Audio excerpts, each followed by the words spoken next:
HR news YouTube channel जो आपको रखे हर खबर से अपडेट। जो इसके प्रधान हैं सचिन मलिक, वो एक्चुअली राव इंद्रजीत सिंह की गोदी में जाकर बैठ गए हैं और उसके बलबूते पर ये खेल खेला जा रहा है। अब राव इंद्रजीत के गोद में जाके कोई बैठ जाएगा तो हमारे पास तो कोई इलाज नहीं है ना उसका।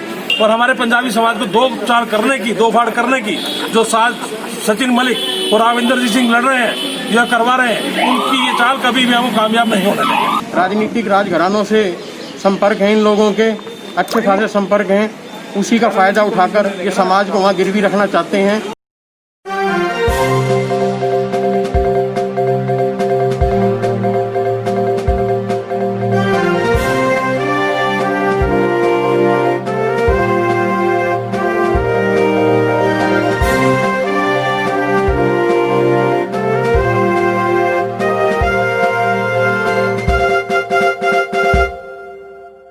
HR न्यूज में आपका स्वागत है। मैं मोहनलाल। आज हम बात करेंगे एक ऐसे मुद्दे की जो पिछले कई दिनों से सोशल मीडिया में कहें कि समाज के व्हाट्सएप ग्रुप में सुर्खियां बना हुआ था, लेकिन आज वो खुलकर सड़कों पर आ गया। आपको बता दें, समाज कोई भी हो जिसमें सत्ता, पावर और पैसा कि अगर ठसक किसी के अंदर आ जाए तो जाहिर है वो झगड़े सड़क पर आ ही जाते हैं। ऐसी ही बानगी आज रेवाड़ी में देखने को मिली, जब पंजाबी समुदाय के कुछ लोगों ने, आपको बता दें, जेल रोड के पास जो जिला जेल है वहाँ जो धर्मशाला बन रही है पंजाबी समुदाय की, वहाँ आज कुछ समाज के लोगों ने मीटिंग बुलाई थी जो दशकों से समाज के प्रधान रहे हैं उन्होंने। लेकिन ये मीटिंग होने से पहले ही ये मीटिंग कहीं ना कहीं विवादों में पड़ गई। ये पूरा मामला आपको समझाएं उससे पहले हम आपको एक बाइट सुनाते हैं कि आखिर ये मामला था क्या। बड़ा आप ध्यान से सुनिए, फिर आपको हम उस पूरी खबर पे विस्तार से चर्चा करेंगे। पहले आप सुनिए केशव चौधरी की जुबानी कि आखिर उन्होंने क्या बताया था, ये मीटिंग क्यों बुलाई गई थी, किस लिए मीटिंग बुलाई गई थी और क्यों ये विवाद गरमाया। एक बार केशव चौधरी की हम आपको जुबानी पूरी सुनाते हैं। मोहनलाल जी, बात कुछ नहीं है। हमारा पंजाबी समाज का ये भवन है, इसके अंदर 2 दिन से एक ग्रुप के अंदर कुछ जो यहाँ के लोग हैं पंजाबी समाज के, जिसमें यहाँ के जो प्रधान बने हुए हैं, मैं आपको नाम भी बताना चाहता हूँ, सचिन मलिक जो इसके प्रधान हैं, और हमारे अनिल अरोड़ा जी, ये जो मेरे साथ में खड़े हैं, अनिल जी यहाँ यार, ये अनिल अरोड़ा जी हैं और ये इस पंजाबी भवन के सेक्रेटरी हैं। और आज इन्होंने एक मीटिंग कॉल की है कि पंजाबी समाज के लोग एकत्रित होकर उनको ये बताना चाहते हैं कि समाज के साथ क्या हुआ है, क्या गलत हुआ है, क्या। मदन लाल जी ठाम जो हमारे बुजुर्ग हैं और पंजाबी बिरादरी के सरपरस्त हैं और उसके प्रधान हैं, हम जब अपनी मीटिंग करने के लिए आए तो हमें ये पता लगा कि सचिन मलिक ने फोन करके पुलिस थाना में हमारे जान साहब को लिखित कहा। वो पुलिस वाले के पास कंप्लेंट है, आप उनसे उनकी कॉपी भी ले सकते हैं। अभी पुलिस वाले से बात करेंगे, सारी डिटेल आपको बता। ये है, ये चर्चा इस समय मोहनलाल जी चल रहे हैं। तो देखिए, देखा आपने, सुना किस तरीके से वो बता रहे हैं कि आज पंजाबी समुदाय के लोगों ने मीटिंग बुलाई थी और वो मीटिंग क्यों विवादों में पड़ गई। आप देख रहे होंगे एक साइड में जिस तरीके से हम आपको ये फुटेज दिखा रहे हैं, किस तरीके से आपस में यह समाज के लोगों में गहमा गहमी है। पुलिस भी यहां मौके पे पहुंच गई। किस तरीके से समाज दो फाड़ एक तरीके से कह सकते हैं हो गया, और ये सब कहीं ना कहीं सत्ता की ठसक या जो समाज के लोग हैं उन पे जो राजनीति का रंग चढ़ता है, ये सब उसकी वजह कहीं ना कहीं निकल के आ रही है।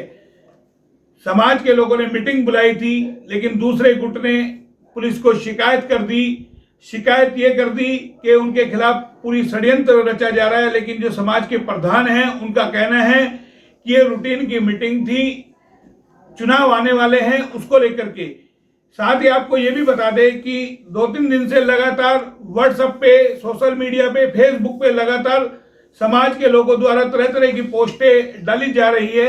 उन पोस्टों को लेकर के भी माहौल पूरी तरीके से गरमाया हुआ था और उसकी बानगी आज कहीं ना कहीं देखने को मिली। किस तरीके से समाज के गणमान्य लोग इकट्ठे हुए और काफी गहमा गहमी हुई। उसके बाद इस मीटिंग को यानी कि कल पे टाल दिया। सीधा समाज के लोगों ने कहा कि भाई अभी हम इस मीटिंग को कल कर लेंगे, लेकिन एक चीज निकल के आई, वहां जिस तरीके से पूरे समाज के कई सारे गणमान्य लोग इकट्ठे हुए, पूरा जिला जेल के पास पुलिस भी मौके पे पहुंची। आप फुटेज में किस तरीके से देख सकते हैं। पीसीआर लेकर के स्वयं मॉडल टाउन के एसएचओ को वहां पहुंचना पड़ा और मीटिंग को रोकना पड़ा।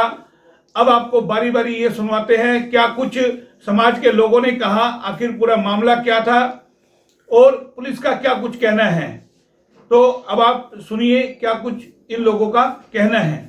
जनाब ये बताइए क्या हुआ, आज मीटिंग बुलाई थी, ये सारा क्या मामला है ये बताइए। मीटिंग इसलिए बुलाई थी कि नया इलेक्शन आने वाला है, 3 साल पूरे हो गए। नए इलेक्शन के लिए हमने कैंडिडेट खड़ा करना है और पुराने कैंडिडेट को थोड़ी तकलीफ हो रही है, इस वजह से उसने जाके FIR दर्ज करवा दी। हाँ, और हम अपने हिसाब से चल जाएंगे। हमें 5-7 आदमी 10 आदमियों को मीटिंग बुलाई थी, लेकिन कुछ आदमी ज़्यादा हो गए तो पुलिस आ गई है। पुलिस को कह दिया कि हम कल मीटिंग बुला लेंगे। तो किन किन मुद्दों को लेकर के मीटिंग बुलाई थी? समाज दो फाड़ भाई पुलिस आ गई, सब कुछ हो गया, आप मीटिंग कर रहे हैं, आपको मीटिंग नहीं करने दी जा रही। मीटिंग क्यों नहीं करनी चाहिए? जब टाइम हो गया इलेक्शन का, 3 साल पूरे हो गए, तो नए इलेक्शन के लिए मीटिंग तो करनी पड़ती है। और रही दो फाड़ की, मियाँ वाली पंचायत घर आज से 60 साल से चल रही है, वो पंजाबी समाज की है मियाँ वाली पंचायत, और उसका प्रधान मैं हूँ और 20 साल से मैं प्रधान हूँ 18 साल। हमारी कोई झगड़ा नहीं है, कोई दो फाड़ नहीं है कुछ। लेकिन जो ये जेल के बाद जो बन रही है धर्मशाला, इसको लेकर के तो हुआ है ना सारा, इसके ऊपर भी कुछ नहीं। इसके ऊपर भी बताया जा रहा है कि जैसे चर्चा चल रही है कि अलग अलग धड़ों में लोग बटे हुए हैं। अभी जैसे केशव जी बता रहे थे पुलिस बुला ली, मीटिंग कर रहे हैं भाई, बुला ली।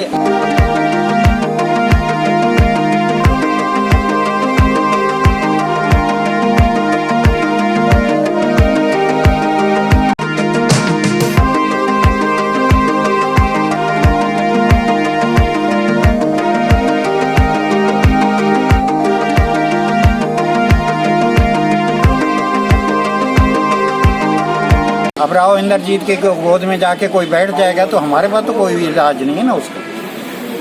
तुम अपने मसले दूसरों के पास जाते हो तो इसका मतलब तुम खुद कुछ नहीं हो, जीरो। असल में बेवकूफ़ी है, ना समझी समझो, और कुछ भी नहीं है। सब क्या बात थी आज ये मीटिंग बुलाई गई थी समाज के लोगों द्वारा, क्या कुछ रहा इसके अंदर? उसके अंदर हमने मीटिंग, जैसे अब आगे इलेक्शन होने हैं तो उसके लिए रूपरेखा के हमारे जो मदन लाल जाम की बिरादरी के प्रधान हैं और इसके मेंबर भी हैं, उनकी देखरेख में ये भवन, जब ये जमीन खरीदी गई थी उनकी पूरी मेहनत से हुआ था, तो इसलिए हम थोड़ा उसके लिए आपस में सलाह मशवरा के लिए कैसे क्या करा जाए, तो 10-20 आदमी की हमने मीटिंग बुलाई थी, जिसमें कुछ लोग थोड़े से ज़्यादा। तो फिर क्या हुआ फिर ये? इसके अंदर दूसरे किसी ने शिकायत कर दी कि भाई मीटिंग बुलाई गई है। तो क्या समाज दो हिस्सों में बट गया कि अलग अलग गुटों में? हमारी तरफ से समाज दो हिस्सों में नहीं, हमारे बिरादरी के प्रधान जाम साहब हैं। अब कोई अपने आप को स्वयं प्रधान बनाता है, कुछ भी मैनेजमेंट बनाता है, उसका कोई हम कुछ नहीं कर सकते। तो एक कर रहे हैं वो कर रहे हैं, हम इस बारे में कुछ नहीं कह रहे। जिनकी सोच राजनीति वो करें, हमें कोई दिक्कत नहीं है। समाज के लोग फेसबुक पे भी अलग अलग पोस्ट डाल रहे हैं। ये तो हर समाज में होता ही है, कुछ लोग, सबकी सोच अपनी अपनी अलग है। इंडिविजुअली हम किसी की सोच नहीं बदल सकते, कोई कहीं भी जाए, सब एकजुट हैं। जाम साहब हमारे नेता हैं समाज के, और उनके नेतृत्व में ही समाज आगे चलेगा और पूरा मिलजुल के हम उनके नेतृत्व में काम करेंगे। तो ये पुलिस भी आई है क्या? पुलिस भी उसी पुलिस का तो ये है कि आप सोशल डिस्टेंसिंग का करें, या आपके पास परमिशन नहीं है, ठीक है, हम DCA से परमिशन लेके मीटिंग द्वारा डायरेक्ट से 44 के हिसाब से 5 आदमी ज़्यादा बैठ नहीं सकते हैं। वो हम कल SDM साहब से मिलेंगे, DC साहब से मिलेंगे। अगर कोई ऐसा रूल है तो हम परमिशन ले लेंगे। अच्छा, अगर रूल नहीं होगा तो फिर हमें, तो आपको अपने निजी स्वार्थ के लिए समाज को खराब कर रहे हैं और समाज से कोई लेना देना नहीं है। अगर इतना ही कुछ होता तो समाज की मीटिंग बुला के कुछ भी डिसीजन लेने से पहले सबको बीच में बिठाते। ये 10 आदमी घर बैठ के कोई समाज की संस्था बनाते हैं तो वो समाज से कोई लेना देना नहीं उनको, वो सिर्फ अपने। ये मामला इसलिए गरमाया जी, ये समाज को जगह मिली थी सरकार द्वारा, जिस पे भवन बनाने के लिए जगह मिली थी। इसके लिए समाज के चुनिंदा लोग 131 मेम्बरान ने 51 हज़ार रुपये दे के लगभग 65 लाख रुपए इकट्ठे कर सरकार से ये ज़मीन रिलीज़ कराई थी। और सरकार की मदद और पब्लिक के चंदे से ये भवन आज आप देख सकते हैं कि ये इस स्टेज पर पहुंच गया है। लेकिन कुछ लोग इस पर कब्जा करना चाहते हैं, उन्हीं के लिए ये मीटिंग बुलाई गई थी, उन्हीं को परस्त करने के लिए मीटिंग बुलाई गई थी। लेकिन उन्होंने हमारे प्रधान श्री मदन लाल जी झाम के खिलाफ दरखास्त देकर बहुत ही घटिया बात की है आज, जिसके लिए समाज उन्हें कभी माफ़ नहीं करेगा। तो समाज के जो लोग हैं 2 धड़े में बटे हैं, क्या कुछ है इसमें? बिल्कुल जी, 2 धड़े में बांटने का काम किया है। राजनीतिक राजघरानों से संपर्क हैं इन लोगों के, अच्छे खासे संपर्क हैं, उसी का फ़ायदा उठाकर ये समाज को वहाँ गिरवी रखना चाहते हैं।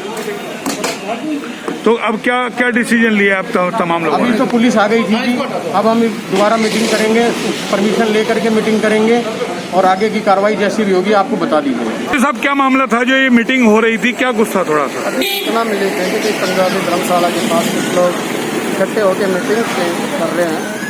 इसी सूचना पर हम यहाँ तुरंत पहुँचे थे, तो मीटिंग होने से पहले कुछ लोग आए थे, उनको हमने बता दिया था कि आज के दिन कोई भी बिना परमिशन के इस प्रकार का प्रोग्राम नहीं कर सकता। लोगों के समझाने के बाद में वो सब अपने अपने घरों पर चले गए। तो आप लोगों को शिकायत मिली थी या दी थी? सब हमें सूचना मिली थी और सूचना के आधार पे ही हम तुरंत पहुँचे थे। अच्छा, और लोग बात सभी मानते हैं। जैसे बता रहे हैं कि शिकायत लिखित में दी है, आपके पुलिसकर्मी बता रहे हैं।